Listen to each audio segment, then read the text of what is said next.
Welcome to the Dept Trends Talk 2021 edition. My name is Melissa Flowerdew-Clark. I'm the Marketing Director for Dept in the UK, and I'm going to be your host for today's event.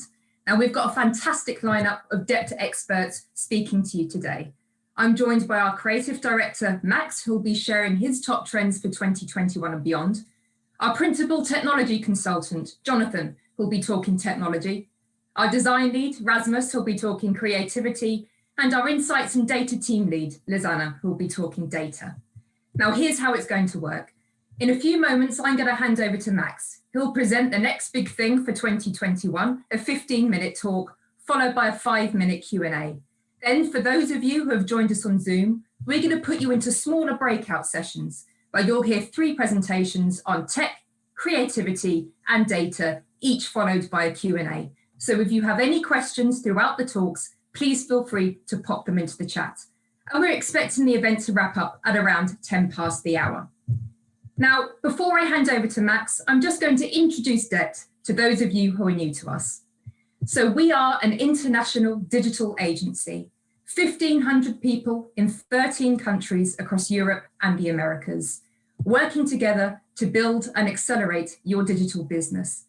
Now, we do that by uniting technology, creativity, and data to create world-leading products, campaigns, and services.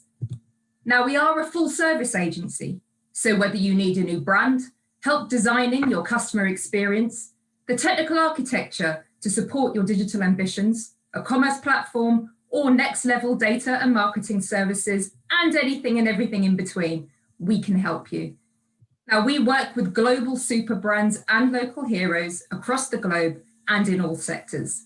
So if you want to find out more about who we are, what we do, and who we do it for, check out our website, deptagency.com, or just search for Dept Agency on your favorite social media channel.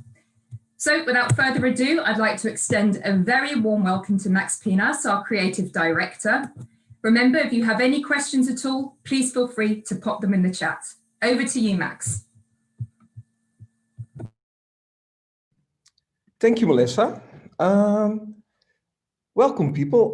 Melissa, do you see my screen? Yes, Max, I see your screen. Okay, awesome. Well, welcome, everybody. It's such an honor to have you all here in my virtual office. You come from all over the world, and it's such a cool thing. And today I'm going to talk to you about the next big thing in 2021, and that's the multi-experience. And to me, that's sort of a future with disappearing computers. But don't worry, obviously we will still use them, but maybe a little bit with a twist. And people, what a year it was, 2020. It was really hard. It was political. It was messy. We felt some pain ourselves in lockdowns, but also maybe our loved ones. Diversity really came on the map. Black Lives Matter movement. It was really transformational as well. Physical stores were closing. We needed to reinvent the way we do business. Fashion changed. Like if somebody would have told me 1 year ago, Max, wear a mouthcloth, I would have said, no, never ever. And now, you know, if it's black, why not? We live in a 1.5 meter society. And if I look back, how did we get here? I'm not talking about COVID, by the way, but how did we get here from a technology and a perspective? So in 2000, we had the web, right? And in the years after, it was a really cool accomplishment if you went from desktop to responsive. Like, ooh, you can now use something on your mobile phone. And that was like really almost like a miracle. And to be honest, sometimes it's still a miracle. In 2010, the whole mobile revolution really took off. Obviously, the Apple smartphone started this all off in 2007, but the real app economy started about 2010. We got smart devices, And the main thing was that we got untethered. So no more wires. And that sort of set us free from sitting behind desks. And then we got to today. 2021 is the year that we really take off with the multi-experience, multi-sensory, multi-edge devices, and multi-data points. And that's my story today. And coming from, let's say, the mobile era towards the multi-experience, that got massively accelerated through COVID, because suddenly we needed to do everything, but we needed to do everything right now. So I'm going to talk about 5 topics. I will run you through in extreme speed. The new normal, blurred lines, augmented, connected, and artificial. We'll start off with the new normal. So before, beginning of this year, in January, everybody was sitting in offices and maybe one person was sitting at home, and in the stores, we were all still looking at clothes and stuff we need. And maybe 1 or 2 of you would buy it in e-com. And if you would do your business really, really well, about 15% of your revenue would be digital, and the rest, the offline, about 85%.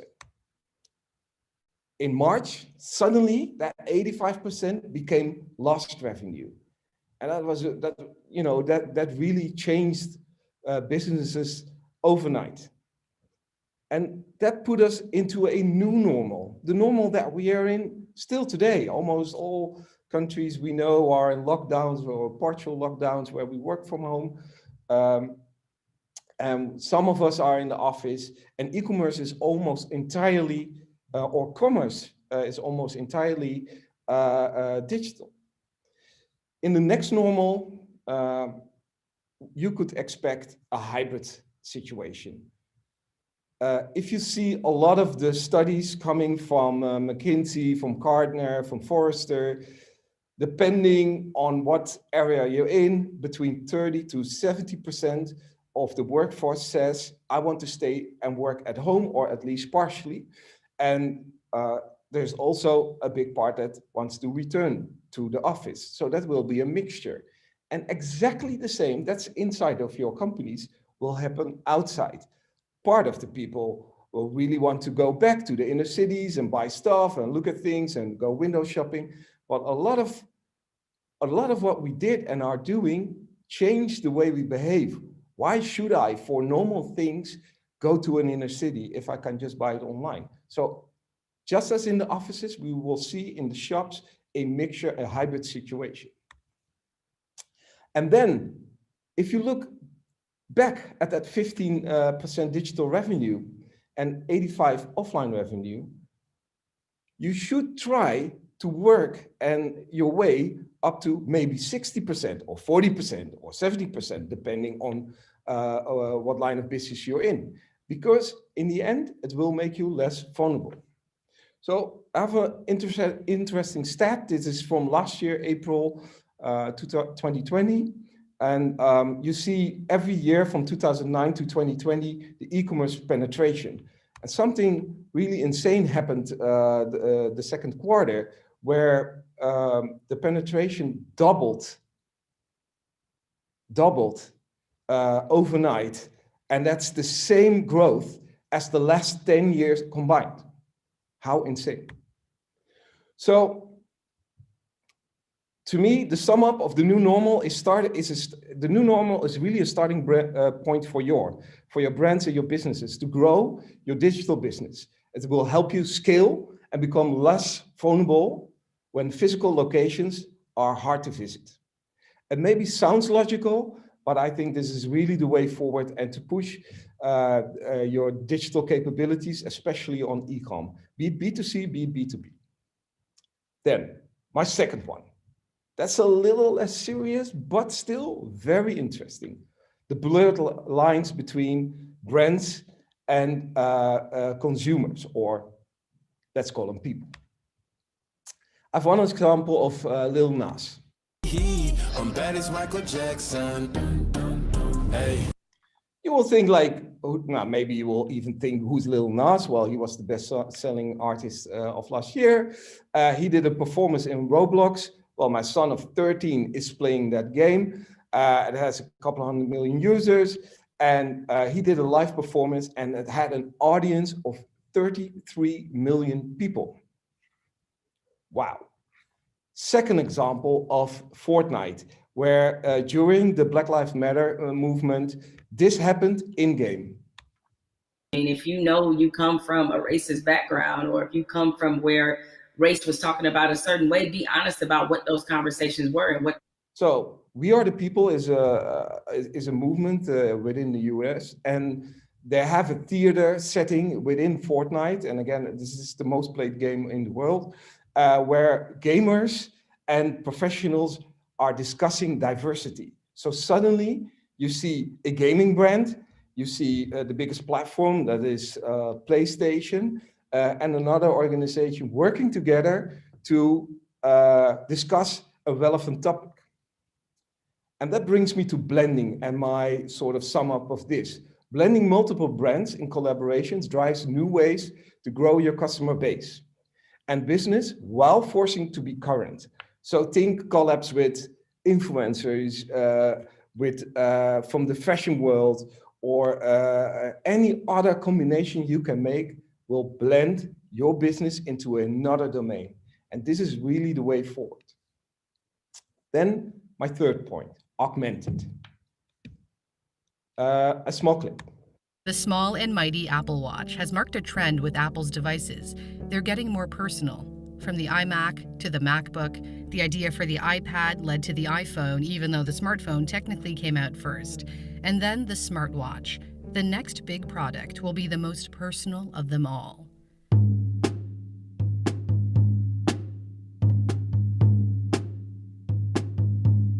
A normal-looking pair of glasses, perhaps like these, is the future of augmented reality, AR.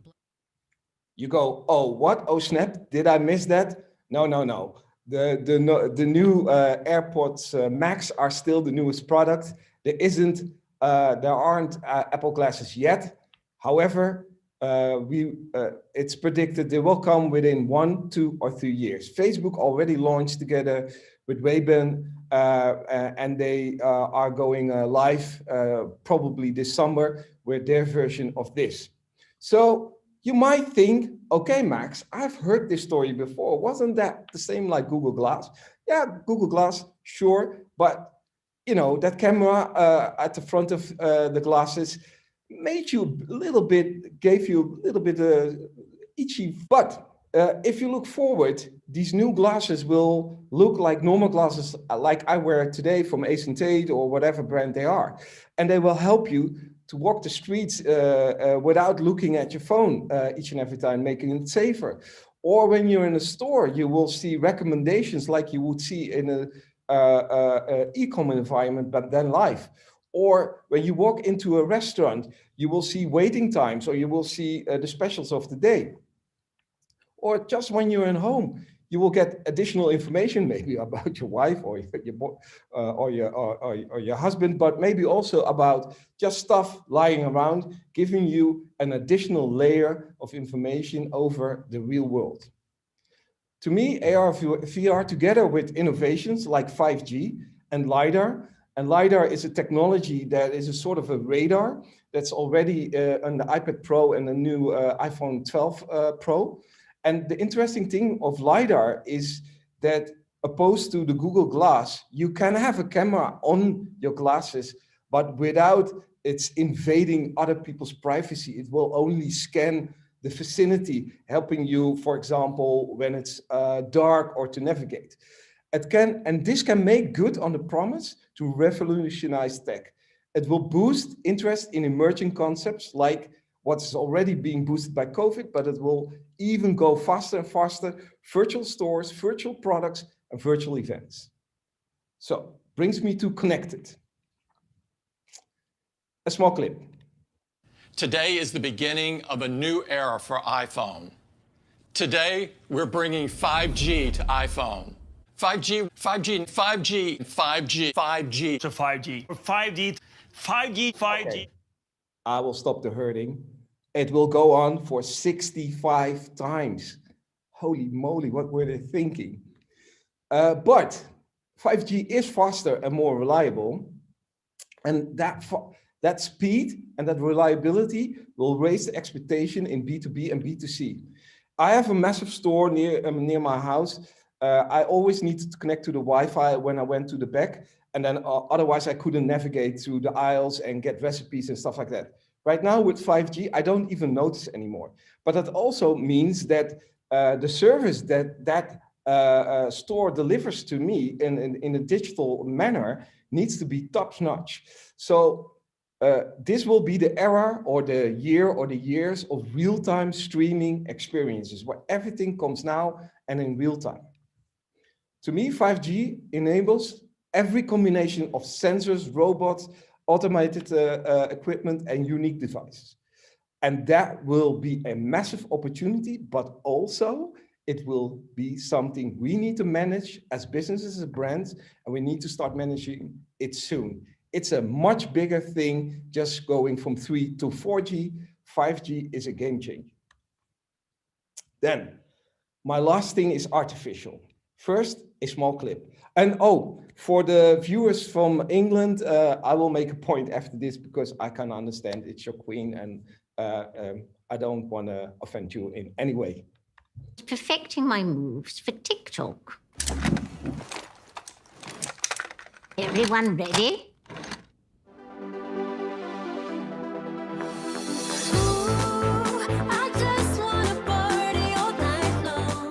Some of my English colleagues said to me that it was really eerie because it really felt like this could be the queen. I mean, she felt real, she looks real, but of course it's a deep fake. And Channel 4 came quite on, got some backlash for doing it because people felt like, yeah, this is an institute where you're messing with. In the Netherlands, by the way, we would have laughed if it was our king, but that's also culturally defined. So your brands, as a brand, you cannot do this without thinking it through. But it is a technology that is interesting.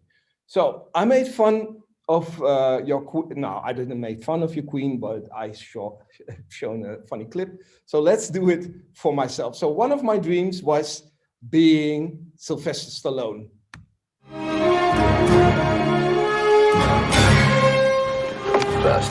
Jump! So I really felt energized. I thought like, oh my God, if I can deepfake Sylvester Stallone, what would happen if I would do Kylie Jenner? And please look away if you're easily, scared, because this is not something you want to look at too long. It's fucking showtime! Ah! Insane, right? And this is just an app I downloaded. I never used it before. It took me like 1 minute. I had these clips. So this is the speed that we are advancing into these new world of deepfakes. This is my colleague Rasmus. Rasmus you will see in the creativity breakout. And I used Photoshop in the latest version. That's 22. And that has a neural filter. It's actually called neural filter. And I can do stuff like make him a little bit more angry, make him older, make him even older, let him turn his head, even download a makeup and throw it over his face. I am not a Photoshopper, and I could do this like in 1 minute just by clicking and pulling some levers. And this is the progress we're making in manipulating imagery and videos, meaning that you, as a brand, can use this artificial ways of work to drive your business. And I will get back to that after this. You also, I was looking at patents, don't ask me why, but this one really caught my eye, and it's a conversational chatbot from Microsoft. But the difference, because maybe you think, I've heard that before, but it's of a specific person.